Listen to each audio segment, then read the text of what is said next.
ఒక చిన్న కథ చెప్పనా. ఒక లొద్దిపల్లి అని ఒక గ్రామం ఉంటుంది.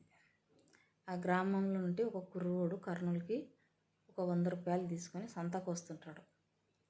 ఆ నుండి నన్నూరుకి నడుచుకుంటూ వచ్చేదాకలా నన్నూరులో ఒక కోంటయ్య కర్నూలుకి సంతకు వస్తుంటాడు. ఇద్దరు జత అవుతారు. ఇద్దరు జత అయ్యి కోంటయ్య కుర్రోడు మాట్లాడుకుంటూ ఆ తాండ్రపాడికి వస్తారు. ఆ తాండ్రపాడికి వస్తాకల్లా దొంగలు పడతారు. దొంగలు పడి తాలకల్లా ఆ దొంగలాడ రాగానే కొంటే కొంచెం హుషారు కదా. దొంగలాడ రాగానే ఊరికి తంగడి చెట్లు జొరబడితే ఈ కురువన్ని వచ్చి పటా 2 ఏట్లు కొట్టి తాలకల్లా ఆ జోయిలున్న 100 రూపాయలు ఇచ్చేస్తాడు. ఇచ్చేసినాక, ఏందన్నా మీరు 100 రూపాయలకే నన్ను కొడుతున్నారు, తంగడి చెట్ల కొంటే కాడ 1000 రూపాయలు ఉండయి అంటాడు.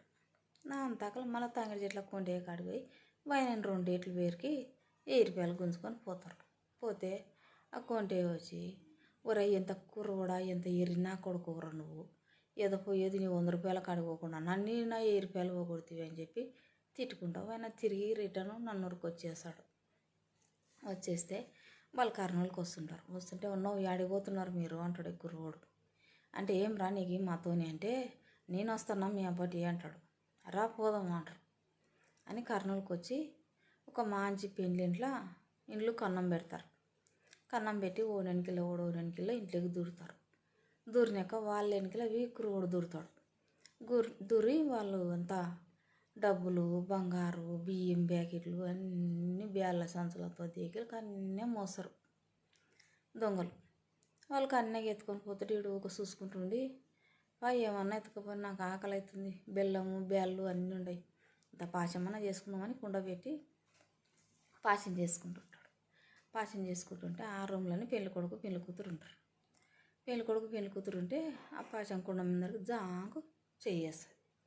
చేస్తే, ఏందమ్మో నాకు ఆకలి, నేను పాశం వండుకుంటుంటే నీదేందమ్మా అంటాడు. అని చేయి తీసి మళ్ళీ మీదికి పెట్టి మళ్ళీ పాశం కలుపుకుంటుంటాడు. మళ్ళీ వేస్తుంది. మళ్ళీ వేస్తాకలా ఉమ్మో నేను వేసేది 1 గంట వేసాడు, అంత తప్ప ఎక్కువ వేయను అంటాడు. అని కలకల పాశం తీసి 1 గంట చేతులు వేస్తాడు. చేతులు వేస్తాకలా లాబోది ఇవ్వన పెళ్లి కూతురు మొత్తుకుని తాకలా ఇటు ఊరికి సుంచి ఎక్కుతాడు. ఊరికి సుంచి ఎక్కుతాకలా అంత పెళ్లికి వచ్చిన వాళ్ళ వాకిలికి తెడుచుకొని వచ్చి, ఏందమ్మా ఇది, ఈ అర్ధరాత్రి ఏంది, ఈ పాశం కుండ ఊడుకోవడం ఏంది, పెళ్లి కూతురు చేతుల పాశం పడడం ఏంది, ఏమో తల్లి అని ఊగమ్మ అంటే ఊగమ్మండి, ఏమో తల్లి అన్నం పుణ్యం అంతా పైన కెరకని ఊగమ్మ అంటే ఏందమ్మో పైన కెరక అంటున్నారు, నాకేం ఎరకమ్మా, ఏదో నేను ఆకలి అవుతుంటే ఇంత పాశం వండుకున్నా, అంత దొంగలు బంగారు డబ్బులు బెల్ల ప్యాకెట్లు బియ్యం ప్యాకెట్లు అన్నీ ఎత్తుకొని వాళ్ళు పోయిరి అంటాడు. అంటే ఒరే ఏదో ఆ మాయకుడు ఉన్నట్టున్నాడు కదబ్బా, మనం ఇంత మరిచి నిద్ర పోయినాం, ఇంత దోపిడి జరిగిందని అప్పుడు ఇవన్నీ ఊగిడిచిపెట్టినారంట కుర్రోడు. నచ్చితే లైక్ చేయండి, షేర్ చేయండి.